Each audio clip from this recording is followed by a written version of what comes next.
तत्सवितुर्वरेण्यं भर्गो देवस्य धीमहि धियो यो नः प्रचोदयात्।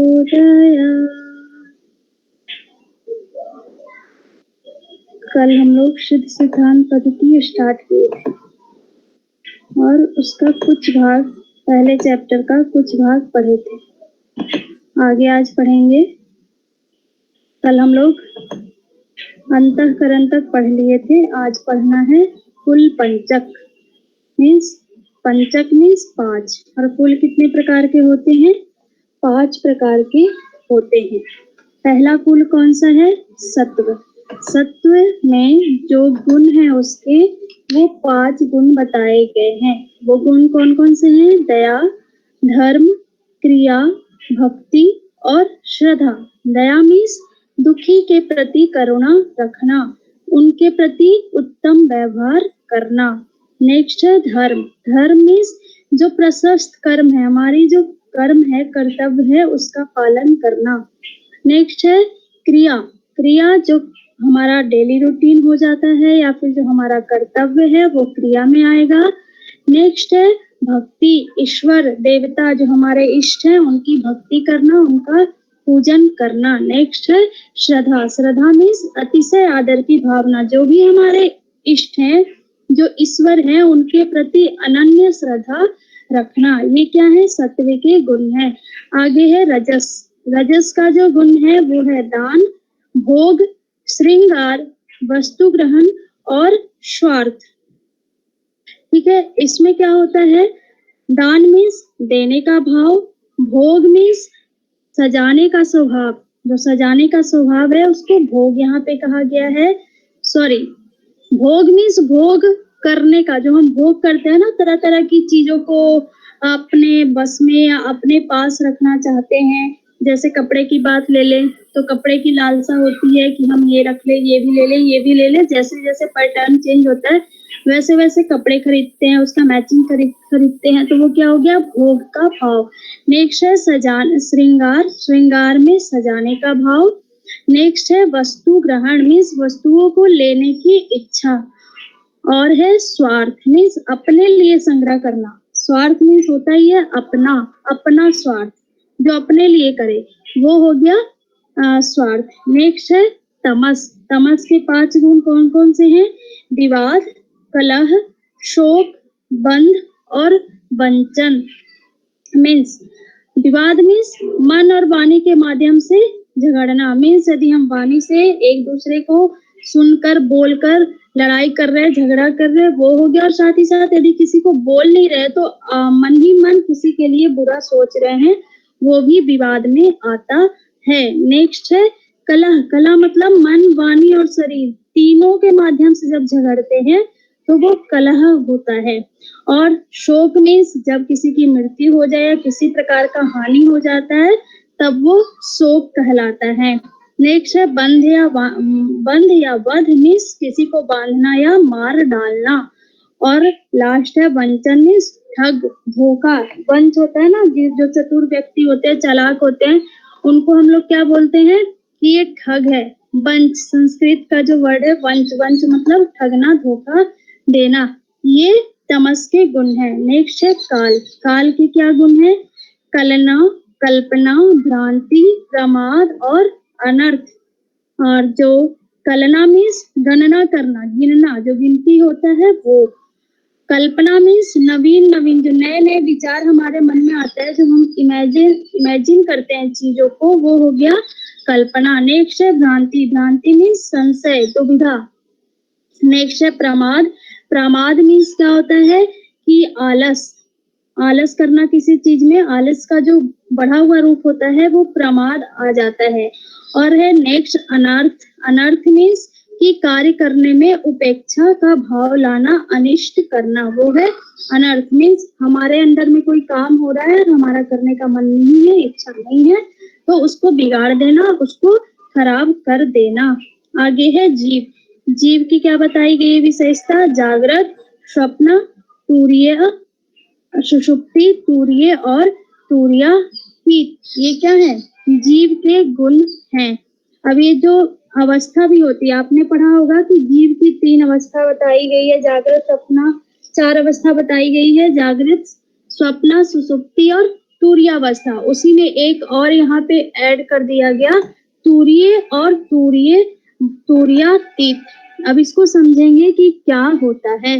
जब सभी इंद्रियां कार्य करने की स्थिति में होती है तो वो क्या होता है, जागृत अवस्था होती है। जब स्वप्न अवस्था में आ जाते हैं हम, जब इंद्रियां और कर्म इंद्रियां दोनों सुप्त हो जाती है तो वो स्वप्नावस्था में होता है।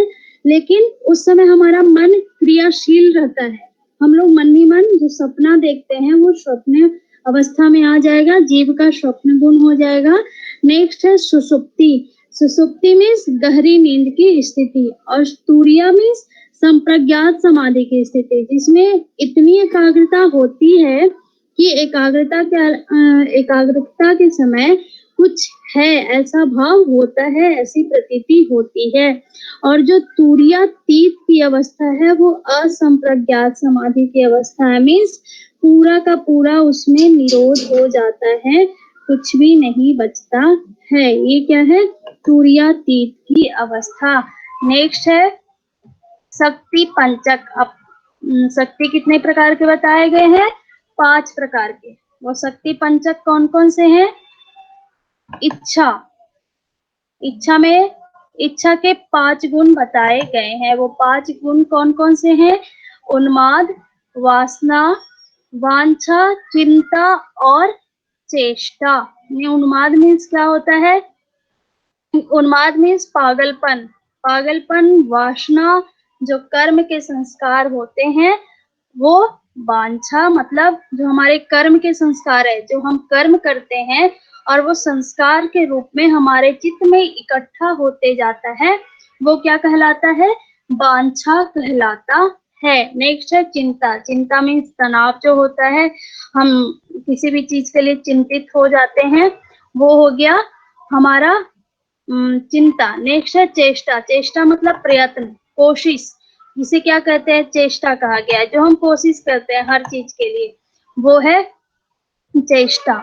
नेक्स्ट है क्रिया। क्रिया के 5 गुण क्या है, स्मरण, उद्योग, कार्य, निश्चय और स्वकुल का आचार। इट मीन्स क्या हो गया, स्मरण मतलब जो पूर्व के ज्ञान है, जो हम जैसे हम पढ़ रहे हैं तो उसको याद करके रखते हैं, तो वो हो गया स्मरण, उसको स्मरण कहते हैं। और जब किसी कार्य के लिए प्रयत्न करते हैं तो उसको उद्योग कहा गया है। और कार्य क्या है कि हम कुछ ना कुछ करते हैं पूरे दिन, जैसे अपना ही रूटीन ले ले, अपना दिनचर्या ले ले, तो हम लोग पूरे दिन कुछ ना कुछ करते रहते हैं, उसको कार्य में रखा गया है। निश्चय में संकल्प, कुछ करने का निर्णय जो हम लेते हैं, जिसके लिए संकल्पित होते हैं, वो निर्णय के अंतर्गत आता है। और स्वकुल का आचार मीन्स जो अपने कुल की, अपने घर की, अपने समाज की जो मर्यादा है उसको पालन करना, ये क्या कहलाता है, स्वकुल का आचार। नेक्स्ट क्या है, नेक्स्ट है वाक। वाक मीन्स वान, क्रिया तक बताया ना मैंने। Yes ma'am. ओके, समझ आ रहा ना।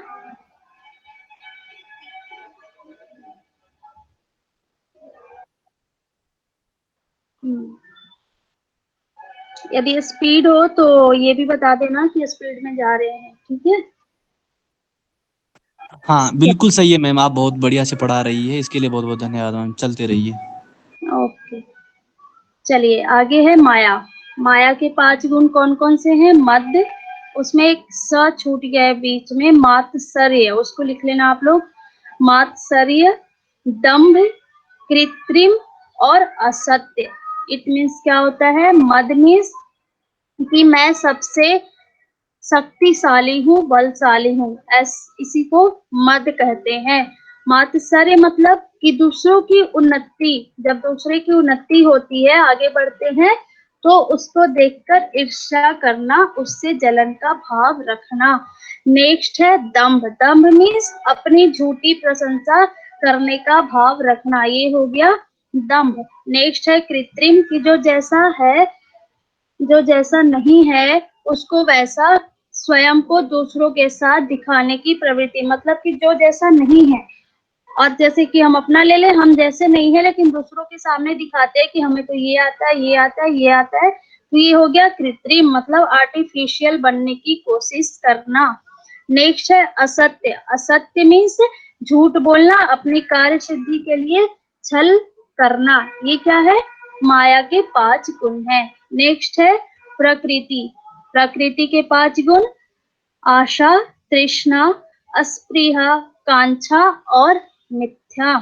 आशा मीन्स कि भविष्य में आशा रखते हैं ना हम लोग, जैसे अभी नेट का एग्जाम दिए सब लोग, देने वाले हैं, सब लोग आशा रखे हैं कि हम लोग अच्छे रिजल्ट से पास होंगे और ईश्वर से प्रार्थना करते हैं। आशा, अच्छी होप रखते हैं, बुरा रखते हैं कि मुझे ये संपत्ति, ये पद आदि प्राप्त हो, ऐसा सोचते रहना, मन में निरंतर ये भाव आना। नेक्स्ट है तृष्णा। तृष्णा मीन्स कुछ भी धन, पद, प्रतिष्ठा आदि पाने की कामना जो है वो क्या कहलाता है? तृष्णा। नेक्स्ट है अस्पृहा। अस्पृहा मीन्स कुछ भी प्राप्त करने की अस्थाई कामना, मीन्स जो हम प्राप्त करते हैं कुछ भी, तो वो हमारे पास रहे, हमेशा रहे। जैसे कि नॉर्मल एक पैसे की बात कर ले, कि सब लोग चाहते हैं कि हमारे पास हमेशा पैसा हो, किसी चीज की कमी ना हो, वो स्थायी रूप से बना रहे, लेकिन ऐसा होता तो नहीं है, क्योंकि लक्ष्मी चंचल होती है, वो आज है कल नहीं है। तो कुछ भी प्राप्त करके उसको अपने पास रखने की जो कामना होती है हमेशा हमेशा, उसको अस्पृहा बोला जाता है। नेक्स्ट है कांक्षा। कांक्षा मीन्स आकांक्षा, जो हमारी मनोवृत्ति होती है, जो मनचाहा काम होता है उसको पाने की इच्छा, वो है आकांक्षा। मिथ्या मीन्स झूठ, अपनी योग्यता और सामर्थ्य से जो कुछ कभी प्राप्त हो सकता है उसे प्राप्त करने की इच्छा को यहाँ पे मिथ्या बोला गया है। नेक्स्ट है वाक। वाक मीन्स वाणी। वाणी के 5 गुण है: परा, पश्यंती, मध्यमा, वैखरी और मात्रिका। ये 5 गुण है। परा मीन्स वाणी का सूक्ष्मतम रूप, जब आत्मा बुद्धि के साथ कुछ बोलने की इच्छा से मन को प्रयुक्त करता है। मीन्स जब हम बोलते हैं, कभी कभी ऐसा होता है कि बहुत देर तक चुप है जब, और फिर बहुत दिनों के बाद या बहुत समय के बाद कुछ ऐसे लोग होते हैं ना कि बहुत कम बोलते हैं, बहुत ही कम, जब जरूरत पड़ती है तब बोलते हैं। अब वो कैसे बोलते हैं? जब उनका मन, बुद्धि, आत्मा सब अंदर से उनको प्रेरित करता है कि आप बोलो, तो वो हो गया वाणी का परा गुण। नेक्स्ट है पश्यंती। पश्यंती मीन्स वाणी का वह रूप जब वक्तव्य मन में शब्द के रूप में संकलित होता है, मतलब जब हम जो बोलने वाले हैं उससे पहले मन में वो जमा कर लेते हैं, सोच लेते हैं कि ये चीज बोलना है, वो पश्यंती का रूप कहलाता है। नेक्स्ट है मध्यमा। मध्यमा में जब बोलने का प्रयत्न प्रारंभ करते हैं, जैसे एक बच्चा है तो वो बोलने की कोशिश करता है, लेकिन अभी स्वर यंत्र जो है उनका, जो वोकल कॉर्ड है वो खुला नहीं है, तो उसको बोला जाता है मध्यमा। नेक्स्ट है वैखरी। वैखरी मीन्स जब वायु जो है, जब वायु पहुंचता है, जब वोकल कॉर्ड खुल जाता है तभी तो आवाज निकलती है गले से, तो जब वायु जो है वो वोकल कॉर्ड के मध्य से विभिन्न जो कंठ, मूर्धा, तालु बीच में आते जाते हैं उससे टकरा कर प्रकट होता है और श्रोत इंद्रिय से ग्रहण की जाती है, तब उसको बैखरी बोला जाता है। मीन्स क्या हुआ कि जब हम बोल रहे हैं लेकिन वायु वहां तक नहीं पहुंच रही है, अटक रही है, तो शब्द अच्छे से नहीं निकलता, वो क्या है? बैखरी का गुण है वाक का, ठीक है। और है नेक्स्ट मात्रिका। मात्रिका मीन्स जब लिपिबद्ध बोलना शुरू कर देते हैं, जैसे हम लोग बोलते हैं, बड़े लोग बोलते हैं, तो वो क्या है? लिपिबद्ध हो गया, वो मात्रिका गुण वाणी का है। नेक्स्ट हम लोग क्या पढ़ेंगे? प्रत्यक्ष पंचक। प्रत्यक्ष पंचक में 5 कर्म आते हैं। प्रत्यक्ष करण, कर्म, काम, चंद्रमा, सूर्य, अग्नि, ये क्या है? प्रत्यक्ष करण है। कर्म के गुण क्या है? शुभ, अशुभ, यक्ष, अपकीर्ति, अदृष्ट, फल देने वाला। एक इसमें भी छूटा हुआ है, आप लोग इसको नोट कर लेना। कर्म, कर्म का जो गुण है वो है शुभ, अशुभ, यश, अपकीर्ति और अदृष्ट फल देने वाला। नोट कर लिया आपने, वहां पे स छूटा है, यश। ठीक है, कर्म के 5 गुण क्या क्या है? शुभ, अशुभ, यश, अपकीर्ति, अदृष्ट फल देने वाला। शुभ अशुभ मतलब जो शुभ फल देता है, अशुभ मीन्स जो अशुभ फल देता है। अब कैसे होता है? तो जो हमारे कर्म है, क्रिया है, उसके अकॉर्डिंग शुभ और अशुभ फल मिलते हैं। नेक्स्ट है यश। यश मीन्स जब हम काम करते हैं, कोई भी कर्म किए तो जो उसकी यश फैली, कीर्ति फैली, उसे ही यश के रूप में यहाँ लिया है। नेक्स्ट है अपकीर्ति, जब हमारा यश दूर दूर तक फैलता है। और नेक्स्ट है अदृष्ट फल देने वाला, मतलब जो हमने कभी ना देखा ना सोचा वैसा फल देने वाला को अदृष्ट फल बोला गया है। नेक्स्ट है काम। काम के जो गुण है रति, प्रीति, क्रीड़ा, कामना और आतुरता। रति मीन्स उसमें लीन होकर अपने काम को करना, प्रीति मीन्स लगाव, क्रीड़ा मतलब क्रीड़ा समझकर कि बहुत ही जो भी हमारा काम है, कर्म है, वो बहुत ही आसान है, वो खेलने लायक है, मीन्स बहुत इजीली अपने काम को करते रहना। नेक्स्ट है कामना, मतलब अपने कामना के अनुसार काम करना। आतुरता में जल्दी जल्दी, किसी का आदत होता है ना कि कोई काम करते हैं तो भाग भाग कर जो काम 2 घंटे का रहता है उसको 1 घंटे में करके निपटा देते हैं, वही यहाँ पे आतुरता है। अब है चंद्रमा। चंद्रमा की 17 कलाएं होती है, सूर्य की 12 कलाएं और अग्नि की 11 कलाएं। अब ये चंद्रमा की 17 कलाएं क्या क्या है वो देखते हैं। जो भोग प्रवृत्ति बढ़ाने वाली है और द्रवित करने वाली है, मतलब भोग को प्रवृत्त करने वाली है, बढ़ाने वाली है। मौज मस्ती की प्रवृत्ति उत्पन्न करने वाली कौन होती है? चंद्रमा। ऊर्ध्व गति देने वाली, मतलब ऊपर ऊपर बढ़ाने वाली, उन्मत्त बनाने वाली, ऊंचा बनाने वाली। मन में लहरें उत्पन्न करने वाली, मन को सुखाने वाली। अनियंत्रित प्रवृत्ति कराने वाली, विषय भोगों में हर्ष उत्पन्न करने वाली। जब हमें कोई खुशी होती है तो चंद्रमा कला के कारण ही होती है।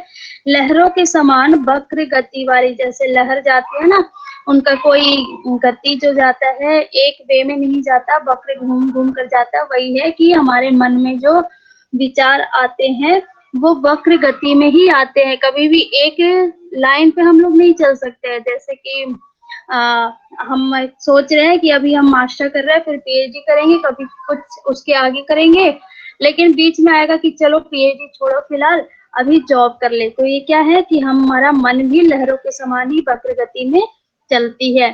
फैलने वाली, जो फैलाती है। प्रवाहित करने वाली, औषधियों में दिव्य गुणों का आधान करने वाली। चंद्रमा के कारण ही जो औषधि है उसमें दिव्य गुण आते हैं। निर्मलता देने वाली, ऊपर ऊपर, एक मिनट, ऊपर ऊपर प्रवाहित होने वाली, प्रसन्नता देने वाली, तैरने वाली और जो निवृत्ति करवाती है। ये क्या है? चंद्रमा की 17 कला है, जिसको अमृतमयी कला बोला गया है। नेक्स्ट है सूर्य की 12 कलाएं। ये क्या है? तापनी।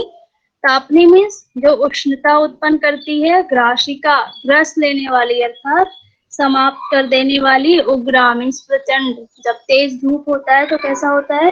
प्रचंड अग्नि के रूप में होता है।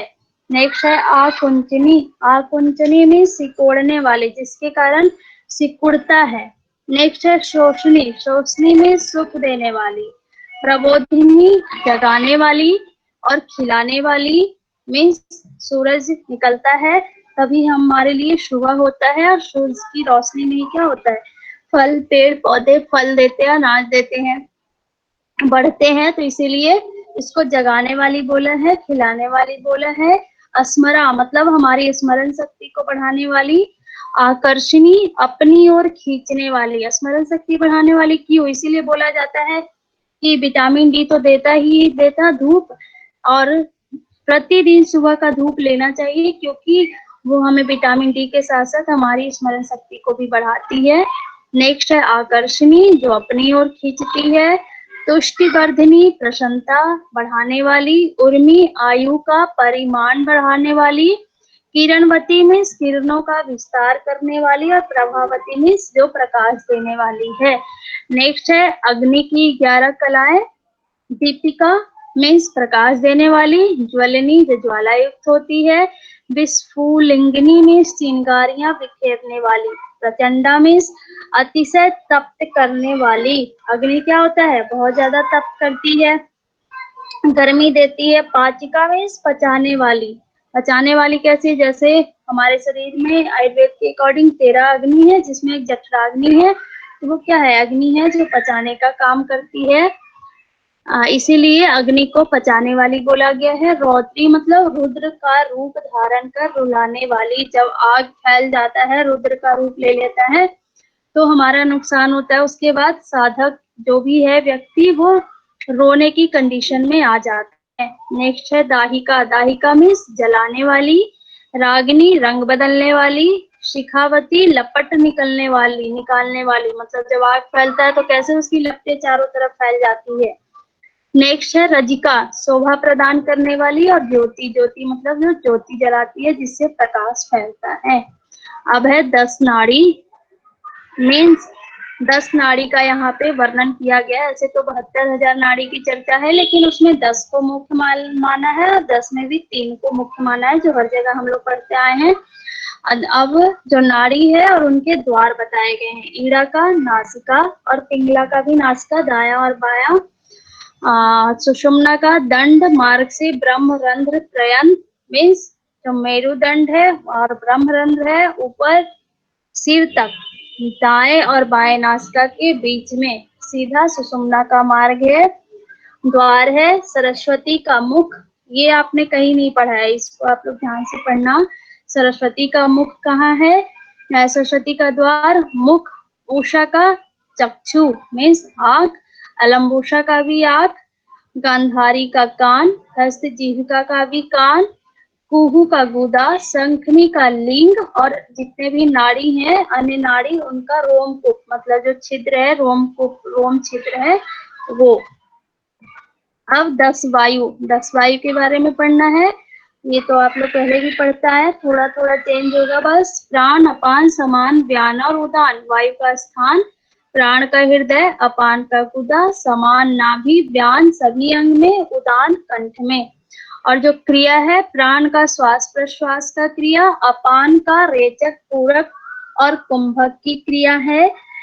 नेक्स्ट है समान नाभि, नाभि में भोजन का पाचन होता है, जठराग्नि प्रदीप्त होती है। व्यान जो सभी अंग में है, शोषण करता है, वृद्धि करता है। उदान, उदान का स्थान है कंठ, जो कि निगलने का, वमन का, वार्तालाप का, बोलचाल का क्रिया प्रदान करती है। नेक्स्ट है नाग। नाग सभी अंग में पाया जाता है और इसका कार्य क्या है? अंगों का मोचन और संचालन करता है। कुर्म आंख में है, जो शरीर का कंपन करता है, और नेत्रों का खुलना और बंद होना मीन्स पलक झपकना। त्रिकल का स्थान नहीं बताया गया है। कार्य है डकार और धूप। देवदत्त के भी कार्य नहीं बताए गए हैं, सॉरी स्थान नहीं बताया गया है। और कार्य है जम्हाई लेना। धनंजय का भी सिर्फ कार्य बताया गया है, जो नाद प्रकट करता है। इस प्रकार 10 वायु के संसर्ग और 5 महाभूतों की समष्टि से नर और नारी पिंड की उत्पत्ति हुई। मतलब जो हमने ऊपर में 10 वायु पढ़ा, 5 महाभूत पढ़ा, इनके मिलने से नर और नारी पिंड मीन्स नर और नारी शरीर की, मानव शरीर की उत्पत्ति हुई। अब जो स्थूल शरीर है उसका क्रम, कि जब कोई बच्चा जन्म लेने वाला होता है, जब किसी महिला के, स्त्री के पेट में गर्भ धारण होता है, तब क्या क्या बनता है? पहले दिन, प्रथम दिन क्या बनता है? कलल। कलल में जो संभोग के बाद की क्रिया होती है, जब पुरुष और स्त्री एक होते हैं तो उसके बाद की स्त्री जो क्रिया कहलाती है, वो जो उत्पत्ति होती है उसको कलल कहते हैं। ये पहला दिन ही हो जाता है। जब 1 सप्ताह होता है तो कलल से बुद्बुद, बुद्बुद बनता है। ये नाम है बुद्बुद, ठीक है। जब आधा महीना हो जाता है मीन्स जब प्रेगनेंसी क्लियर हो जाता है, उसी को बुद्बुद बोलते हैं, ठीक है। 1 सप्ताह बाद फिर जब आधा महीना हो जाता है तो गोलाकार पिंड बन जाता है। जब 1 मास होता है तो कठोर पिंड बनता है, और 2 मास में सिर का भाग बनता है, 3 मास में हाथ पैर की बन जाता है, चौथे मास में आंख, कान, नाक, मुंह, गुदा, लिंग की उत्पत्ति हो जाती है। 5वें मास में पीठ व पेट की उत्पत्ति होती है। छठे मास में छठा महीना जब हो जाता है तो नाखून और केश आदि बनते हैं। 7वां महीना में चेतना से युक्त हो जाता है बच्चा। 8वां में सभी लक्षण पूर्ण हो जाता है। 9वां में संपूर्ण ज्ञान प्राप्त हो जाता है उसको, जो एक बच्चे को होना चाहिए 9 माह के गर्भ में, और 10वें महीना में जन्म हो जाता है। अब जो कैसे पुत्र की उत्पत्ति होती है, कैसे पुत्र की उत्पत्ति होती है, वो बताया है कि जब पुत्र की उत्पत्ति होती है तो उस समय जो वीर्य होता है वो अधिक हो जाता है, और जब पुत्री की उत्पत्ति होती है तो रज अधिक होता है। और जब नपुंसक की उत्पत्ति होती है, मीन्स न वो जब स्त्री हो न पुरुष हो, तो जब रज और वीर समान इक्वल मात्रा में हो जाते हैं तब। अब ये अधिक और कम होने का मतलब क्या है कि जब वीर 1 बूंद के बजाय 2 बूंद चले जाते हैं तब पुत्र की उत्पत्ति, और जब रज 1 बूंद के बजाय 2 बूंद मिक्स हो जाता है तब पुत्री की उत्पत्ति होती है। और जब विकृत संतान मीन्स जब कुछ प्रॉब्लम, लूल्हा लंगड़ा हो गया, अंधा, या फिर बोल नहीं पा रहा है कुछ भी, तो ये कब होता है जब स्त्री पुरुष दोनों में से किसी एक, दोनों में से कोई एक व्याकुल हो जाते हैं तब विकृत संतान की उत्पत्ति होती है। और जब वीर 1 से अधिक बार गिरता है, मीन्स अब ये जो बूंद की है 1 से अधिक बार, ऊपर भी मैंने बताया कि यहाँ पे कि पुत्र की उत्पत्ति होती है वीर अधिक आने पर, मतलब एक ही बूंद के दौरान वीर ज्यादा चला गया तब।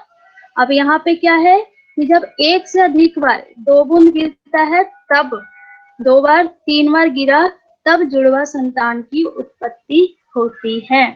अब शिशु शरीर में जो धातु का भार है, मतलब जो बच्चा होता है उसमें धातुओं के भार कितने होते हैं? शुक्र 10 धातु बताया गया यहाँ पे। शुक्र जो है 3.5 पल, रक्त 20 पल, मेद 12 पल, मज्जा 10 पल, मांस 100 पल, पीत 10 पल, कफ 20, वात 20, हड्डी और उनकी संधि 360, और रोम छिद्र लगभग 3.5 करोड़ होते हैं। 1 पल बराबर 64 ग्राम होता है। यहाँ तक समझ आया ना आप सभी को? अब आगे पढ़ेंगे द्वितीय उपदेश, जिसमें कि पिंड विचार में शरीर पे विचार किया गया है। शरीर तो बन गया, पहले चैप्टर में क्या बताया गया कि शरीर बना है, शरीर की उत्पत्ति कैसी हुई, कब क्या क्या बना, कौन कौन सा चीज हमारे शरीर के अंदर, मानव शरीर के अंदर क्या क्या है, जब एक गर्भ धारण हुआ तो गर्भ के अंदर बच्चे की स्थिति कब कैसी थी, ये बताया गया। अब जब बच्चा बाहर आ गया है, एक मानव शरीर ले लिया है, तब उनमें क्या क्या होता है उस पे विचार किया गया है। पिंड अर्थात मानव शरीर, जहाँ नव चक्र का वर्णन है, मतलब 9 चक्रों के बारे में पूछा जाता है कि सिद्धांत पद्धति में कितने चक्र का वर्णन है, तो 9 चक्र। इतना विस्तार में पढ़ा रहे हैं, लेकिन सिद्धांत पद्धति से जो क्वेश्चन आएगा ना, ये आएगा कि चक्र कितने होते हैं, लक्ष्य कितने हैं, कितने आधार बताए गए हैं, इसी टाइप का क्वेश्चन पूछेगा। तो आप लोग इतना अंदर अंदर की चीजें नहीं पढ़ना, जो गुण बता रहे ना, अभी तक तो मैंने नहीं देखा है कि गुण वगैरह पूछता है कि इसका गुण क्या है, इसका गुण क्या है। लेकिन हाँ, चक्र कितने हैं, आधार कितने हैं, लक्ष्य कितने हैं, ये पूछा जाता है। ठीक है, तो ये आप लोग ध्यान रखना। तो यहाँ पे 9 चक्र का वर्णन है। पहला चक्र है ब्रह्म चक्र, जो स्थान है मूलाधार गुदा के निकट, और कितने फेरे लगाए हुए हैं? 3 फेरे लगाए हुए हैं। पीठ कौन सा है? काम रूप पीठ है, और ध्यान वहां पे अग्नि का करना है। वहां पे ध्यान करने से सभी कामनाएं पूर्ण हो जाती है। नेक्स्ट है स्वाधिष्ठान चक्र, इसमें स्थान नहीं बताया है, और जो आवर्त है, आवर्त भी नहीं बताया है, लेकिन इसका स्थान बताया था कि पीछे की ओर, पश्चिम की ओर मुख किए रहता है, और पीठ है उद्यान।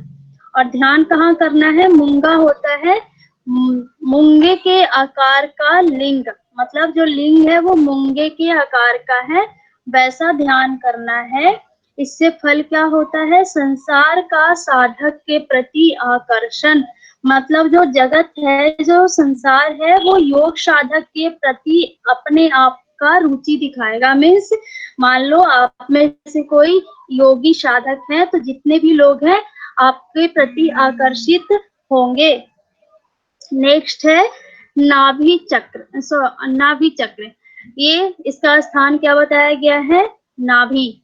और कितने लपेटे लिए हुए हैं? तो 5 फेरे लपेटे हुए सर्प के समान है।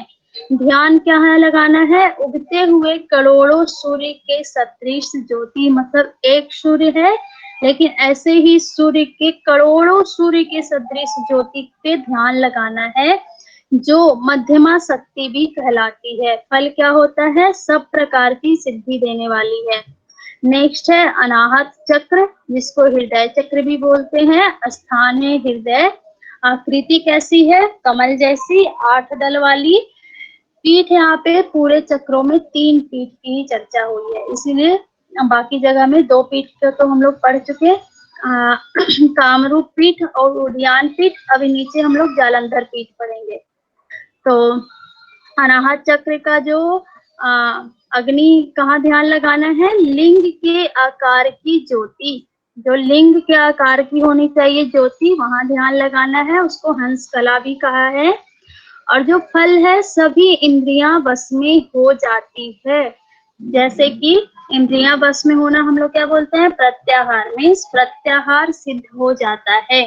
नेक्स्ट है कंठ चक्र, कितने विस्तार वाला है? 4 अंगुल विस्तार वाला। ध्यान कहाँ करना है? सुषुम्ना पे। इसे अनाहत कला भी कहा गया है यहाँ पे। और सिद्धि क्या होती है? फल क्या होता है? अनाहत की सिद्धि। नेक्स्ट है तालु चक्र, जहाँ से अमृत धारा का प्रवाह होता है। स्थान है तालु। ध्यान करना है शून्य का। और यहाँ पे क्या होता है? फल चित्त का लय हो जाता है, समाधि सिद्ध हो जाती है। नेक्स्ट है भूचक्र, मध्यम चक्र या आज्ञा चक्र। इसका परिमाण क्या बताया गया है? 1 अंगूठे के बराबर, मीन्स अपने 1 अंगूठे के बराबर। ध्यान करना है दीपक की शिखा का, मतलब दीपक जल रहा है, ज्वलित शिखा जो है, ऊपर जो रुई की बत्ती जल रही है, उसका ध्यान करना है। फल है वाक सिद्धि। नेक्स्ट है निर्वाण चक्र, ब्रह्मरंध्र के रूप में करना है। ध्यान धुएं के शिखा रूप में, मतलब जो जब दीपक जलाते हैं तो ऊपर धुआं निकलता है, उसका ध्यान करना है। और निर्वाण चक्र में जालंधर पीठ की चर्चा हुई है। और फल क्या है? मोक्ष की प्राप्ति। नेक्स्ट है आकाश चक्र, ये क्या है? 16 पंखुड़ी युक्त है, मुख ऊपर की ओर है। और पीठ क्या है? पूर्णगिरि पीठ। ध्यान है परम शून्य। और फल है समस्त इच्छाओं की पूर्ति। अब जो आकाश में 16 पंखुड़ी आया, उसको नीचे 16 आधार बनाया है।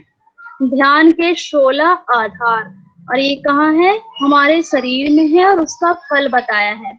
जैसे कि पैर के अंगूठे में ध्यान करेंगे तो सृष्टि स्थिर हो जाएगी, इसका फल दृष्टि स्थिर हो जाएगी। सॉरी, सृष्टि नहीं, दृष्टि। नेक्स्ट है मूलाधार, मूलाधार पे जब ध्यान करेंगे तो अग्नि प्रदीप्त हो जाएगी। गुदा का अपान वायु स्थिर। मेड्रो मीन्स लिंग पे यदि ध्यान किए तो वीर स्थिर हो जाएगा, मीन्स वज्रोली सिद्ध हो जाएगी। ओड्यान, ओड्यान मीन्स उद्यान, इससे मल मूत्र कम होंगे। नाभि पे ध्यान करेंगे तो साधक का चित्त नाद में अर्थात ध्वनि में लीन होगा। नेक्स्ट है हृदय, हृदय कमल विकसित होगा यहाँ ध्यान करेंगे तो। नेक्स्ट है कंठ, इसका फल है ईड़ा और पिंगला में वायु स्थिर होगी जब कंठ पे ध्यान करेंगे तब। घंटिका, घंटिका में जो तालू पे एक बीच में मांस लटक रहा है ना हमारे सबके मुंह के अंदर, यदि वहां ध्यान करेंगे तो उसी को घंटिका बोला है। तो अमृत का श्राव होगा। नेक्स्ट है तालु, तो उसके ऊपर का भाग है, यदि वहां ध्यान करते हैं तो काष्ठ के समान स्थिर होगा। नेक्स्ट है जिह्वा मूल, जीभ के मूल में करेंगे तो सभी रोगों का नाश हो जाएगा। नेक्स्ट है भूमध्य, भूमध्य पे ध्यान करेंगे तो मन को शीतलता प्राप्त होगी। नासिका पे करेंगे तो मन स्थिर। नाक के मूल का ऊपरी भाग, मतलब नाक के मूल जो है जड़ है उसका ऊपरी भाग पे ध्यान करेंगे तो 6 महीने के अंदर प्रकाश पुंज दिखाई देने लगेगा। ललाट पे करेंगे तो साधक तेजस्वी होगा। ब्रह्मरंध्र या आकाश चक्र पे करेंगे तो आकाश के समान पूर्ण हो जाएंगे। ठीक है, अब 3 प्रकार के लक्ष्य बताए गए हैं, अंतर लक्ष्य, बहि लक्ष्य और मध्यम लक्ष्य, और तीनों में श्रेष्ठ बताया गया है अंतर लक्ष्य को। अंतर लक्ष्य में अपने अंदर को लक्ष्य बनाना, मीन्स अपने अंदर की चीजों को देखना, यही है अंतर लक्ष्य, इसीलिए इसे बोला गया है श्रेष्ठ तीनों में। नेक्स्ट है व्योम पंचक। व्योम पंचक मीन्स, व्योम मीन्स आकाश, तो आकाश के यहाँ पे 5 प्रकार बताए गए हैं, पंच 5 व्योम। पहला है आकाश, किस स्वरूप का ध्यान करना है, जब आकाश में ध्यान करेंगे तो मल रहित निराकार आकाश का ध्यान, मीन्स वहां पे कुछ भी मल नहीं है, कुछ भी अशुद्ध नहीं है, वैसे आकाश का ध्यान। जब पराकाश का करेंगे तो श्वेत आकार के पराकाश का ध्यान, मतलब जो आकाश है वो श्वेत आकार में है। नेक्स्ट है महाकाश। महाकाश मीन्स प्रलय कालीन अग्नि के सदृश महाकाश का ध्यान, जो प्रलय करता है अग्नि, जो तांडव मचाता है, और वैसे अग्नि का ध्यान करना है महाकाश में। नेक्स्ट है तत्वाकाश। तत्वाकाश में सत्य चित्त रूप तत्वाकाश का ध्यान, मतलब जो सत्य है उसका ध्यान करना। नेक्स्ट है सूर्याकाश। सूर्याकाश में करोड़ों सूर्य के सदृश कांतिमय सूर्याकाश का ध्यान, करोड़ों सूर्य के जो कांति होती है, आभा होती है, वहां ध्यान लगाना। इस प्रकार जो साधक नवचक्र, 16 आधार, 3 लक्ष्य और 5 आकाश को नहीं जानता है वो नाम का योगी है। यहाँ पे गुरु गोरक्षनाथ जी कह रहे हैं कि जो इन सब चीजों को नहीं जानता है कि पिंड के अंदर, शरीर के अंदर ये सारी चीजें हैं, वो सिर्फ नाम का ही योगी है, वास्तविक योगी नहीं है। नेक्स्ट अष्टांग योग की चर्चा है। अब यहाँ पे कोई टाइप नहीं बताया गया है, यम है, यम को बोल दिया मन की शांति, इंद्रियों का वश में होना, आहार, निद्रा, शीत और धूप पर विजय, मतलब किसी भी प्रकार की भोजन की इच्छा ना होना, आहार जो मिल गया वो खाना, ऐसे आहार पे विजय, निद्रा पे विजय कर लेना, ठंडा गर्म किसी भी चीज का भाव ना होना, सब चीजों पे विजय पा लेना। नेक्स्ट है नियम। नियम में मन की वृत्तियों पर नियंत्रण, एकांत में रहना, संगति से दूर रहना, मतलब जनसंग का त्याग करना, और उदासीनता, इसका मतलब क्या है कि किसी के प्रति राग द्वेष ना रखना, चाहे अपना हो या पराया, चाहे कितना भी अपना हो, अपने माँ बाप, भाई बहन, दोस्त, किसी के प्रति भी राग द्वेष का भाव, मोह माया का भाव ना रखना। नेक्स्ट है संतुष्टि, लोभ मोह का पूर्ण अभाव, संतुष्टि मतलब जो है जितना है उतना में ही खुश रहना। नेक्स्ट है लोभ मोह का पूर्ण अभाव, कोई भी लोभ नहीं होना, कोई भी मोह नहीं होना। नेक्स्ट है गुरु के निर्देशों का पालन करना, मीन्स जो गुरु ने कहा है उनके पूरे बताए अनुसार, उनके आज्ञा अनुसार आज्ञा को पालन करना। नेक्स्ट है आसन। आसन मीन्स अपने सत्य चित स्वरूप में सदा विद्यमान रहना, मतलब एक ही स्थिति में बना रहना, वो है आसन। 3 आसन का नाम यहाँ बताया गया है, स्वस्तिक, पद्मासन और सिद्धासन। इन्हीं आसनों में विद्यमान रहने के लिए गुरु गोरक्षनाथ जी ने बोला है। नेक्स्ट है प्राणायाम। प्राणायाम मीन्स प्राणों को स्थिर कर लेना। प्राण के टाइप नहीं बताए गए हैं कि जैसे बाकी हठ योगी ग्रंथ में बताए गए हैं, इसमें नहीं बताया गया है, सिर्फ 4 लक्षण बताया गया है। 4 लक्षण क्या है? रेचक, पूरक, कुंभक और संघट। रेचक, पूरक, कुंभक तो पता ही है आप सबको, श्वास लेना, श्वास छोड़ना और श्वास को रोकना। संघट मीन्स स्थान विशेष में स्थिर करना, मतलब मान लो प्राणायाम करते हुए हम आज्ञा चक्र पे ध्यान कर रहे हैं तो वहीं पे ही स्थिर रहना, वहीं पे ध्यान करना, ये क्या कहलाता है? संघट। नेक्स्ट है प्रत्याहार। प्रत्याहार में हम क्या जानते हैं कि अपने इंद्रियों को वश में करना। तो बोल रहा है कि आत्मा के घोड़ों को, मीन्स अपनी आत्मा को, अपने आप को विषयों से हटा लेना। हटा छूट गया है। आत्मा के घोड़ों को विषयों से हटा लेना, विषयों के साथ नहीं जोड़ना, उनके दोषों को मिटा देना, उत्पन्न हो रहे विकारों की भी निवृत्ति होना। मतलब जो भी विकार हमारे मन में, हमारे हृदय में उत्पन्न हो रहे हैं उसको भी दूर करना। नेक्स्ट है धारणा।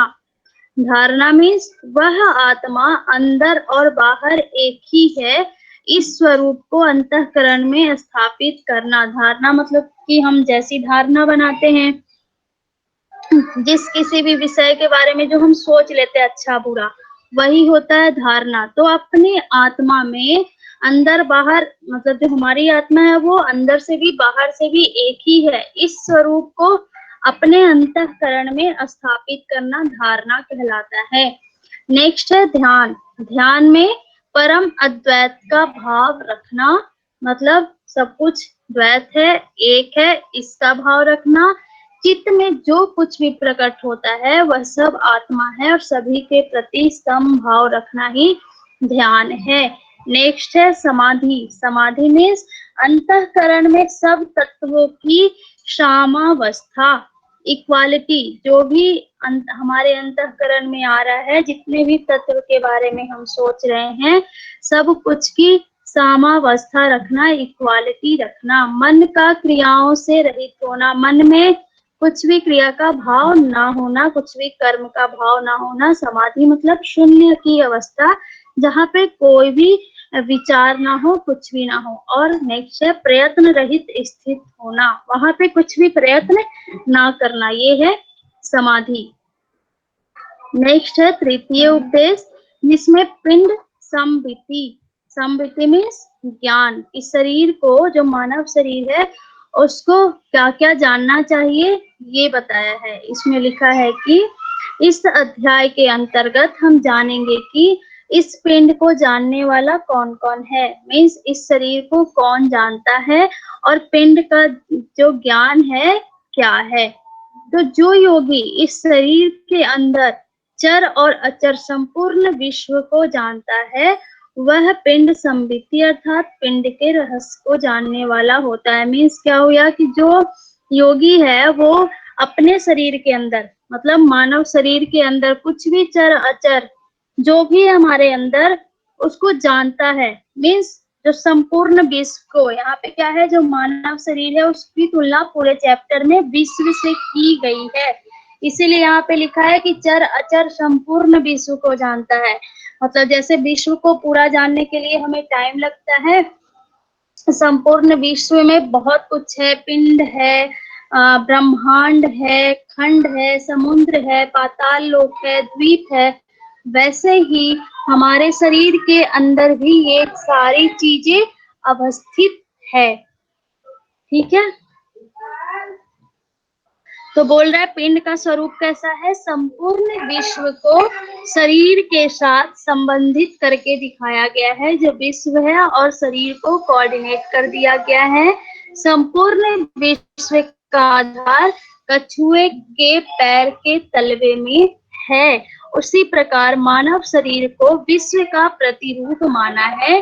जिस प्रकार विश्व को 7 पाताल, 21 ब्रह्मांड, 7 द्वीप, 7 समुद्र, नवखंड आदि में बांटा गया है, उसी प्रकार हमारा शरीर भी बटा है। अब इसमें याद रखना कि कितने पाताल की चर्चा हुई है, 7, कितने ब्रह्मांड है 21, द्वीप कितने हैं 7, समुद्र कितने हैं 7 और खंड कितने हैं तो 9। और इसमें इंपॉर्टेंट क्वेश्चन ऊपर में था, चक्र, नवचक्र, आधार 16, लक्ष्य 3 हमेशा पूछता है, तो ये ध्यान रखना, नंबर याद रखना। नेक्स्ट है 7 पाताल।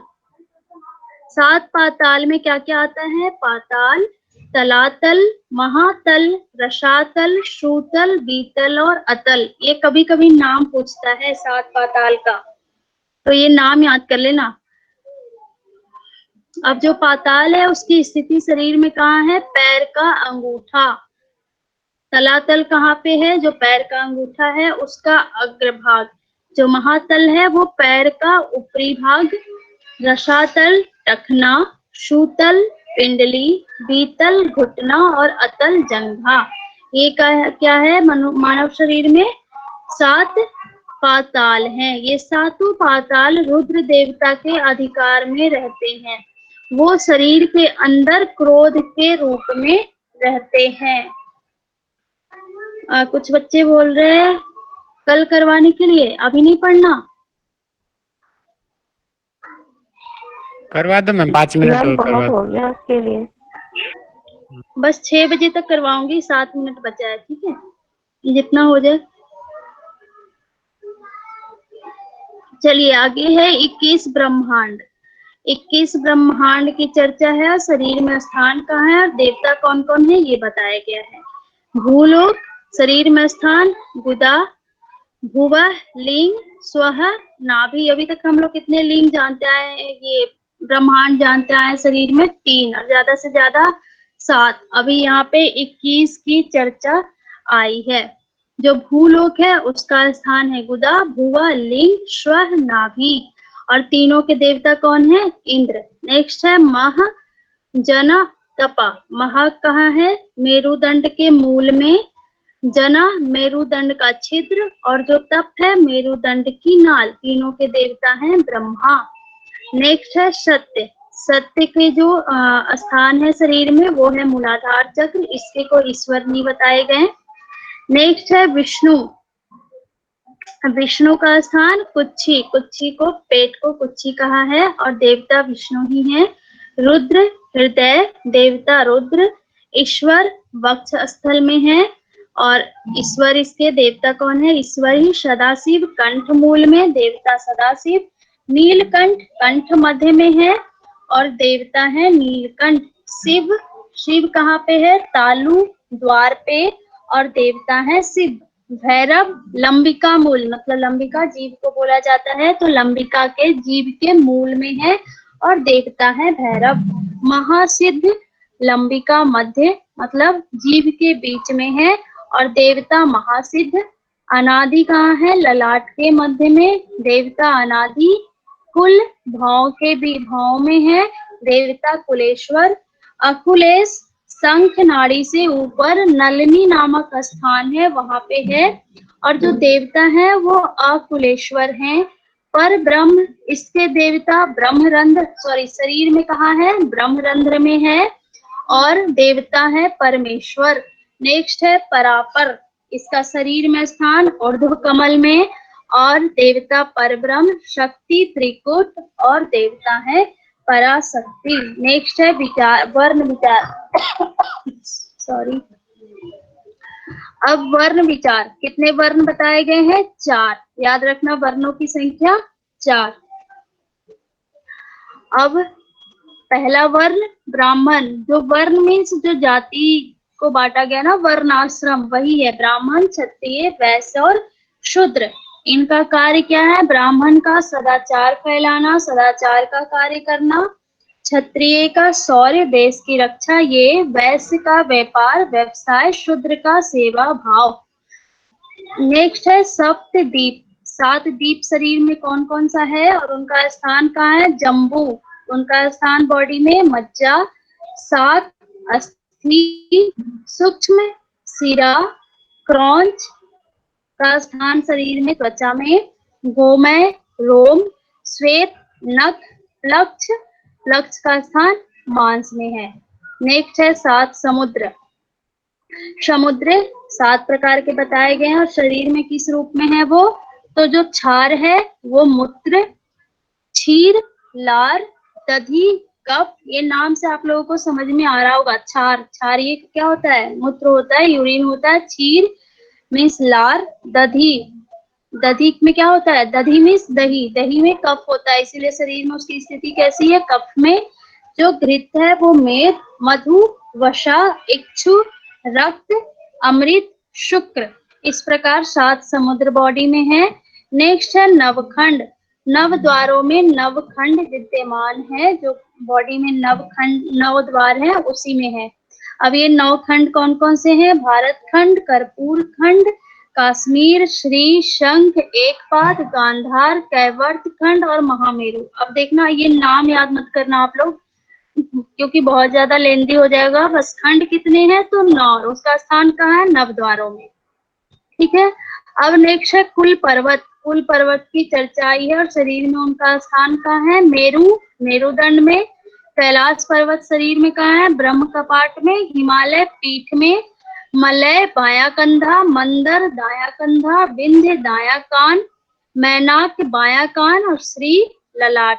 सभी उप पर्वत या छोटे पर्वत, इनके अलावा जितने भी पर्वत हैं वो हमारी अंगुलियों में है। अब है 9 नाड़ियों में 9 नदियों की स्थिति। जो नाड़ी हमने पढ़ा था कल, उसी में 9 नदी है। पिनसा, गंगा, यमुना, चंद्रभागा, सरस्वती, विपाशा, सत्यरुद्रा, श्रीरात्रि, नर्मदा और जितनी भी छोटी छोटी नदियां हैं वो 72,000 नाड़ियों में स्थित है। इसी तरह से नाड़ियों में 27 नक्षत्र, 12 राशि जो हमारी राशि 12 है, 9 ग्रह और 15 तिथि स्थित है। जैसे कि छोटी छोटी नदियां हैं उसी प्रकार नाड़ी में ये सारी चीजें भी विद्यमान है। अब है वस्तु शरीर में उसकी अवस्थिति। जैसे कुल नाग, जितने भी नाग के प्रकार है ना संसार में, विश्व में, वो कहाँ है? तो मनुष्य के वक्ष स्थल में है, चेस्ट रीजियन में है। जो मुनि है, जितने भी मुनि संसार में अब तक हुए हैं वो कांख के रोम में है, अंडर आर्म्स है, वहां पे जितने रोम्स है वो मुनि है। जो 33 करोड़ देवता बोले जाते हैं वो सभी हाथों के रोम में है। दानव, यक्ष, पिशाच आदि जो हैं वो हमारे शरीर के हड्डियों के जोड़ों में है। नेक्स्ट है गंधर्व, किन्नर जितनी है वो हमारे पेट में है। खेचरी आदि शक्तियां वायु का वेग है। जो मेघ है, बादल है, वो आंसू के रूप में है। जितने तीर्थ हैं वो हमारे शरीर के मर्म स्थान में है। चांद और सूर्य दोनों आंख, वृक्ष आदि जो है वो जंघा के रोम में है। कीट पतंग जितने भी हैं वो मानव शरीर में मल मूत्र के रूप में उपस्थित है। जब सुख का अनुभव करता है एक मानव शरीर तो स्वर्ग का अनुभव होता है। जब दुख का अनुभव करता है तो नरक का भाव होता है। और जब कर्म का मूल मतलब कर्म में फंसा होता है तो वो बंधन का कारण बनता है। और जब इन चीजों से ऊपर उठ जाता है, निर्विकल्प की अवस्था में आ जाता है तो मुक्ति मिल जाता है। इस प्रकार पिंड अर्थात शरीर का ज्ञान भली भांति एक योगी को होना चाहिए। समझ गए आप लोग यहाँ तक? ये आप आज कल 3 चैप्टर फिनिश हुआ। सिद्धांत पद्धति का 3 और है जो कल पढ़ेंगे।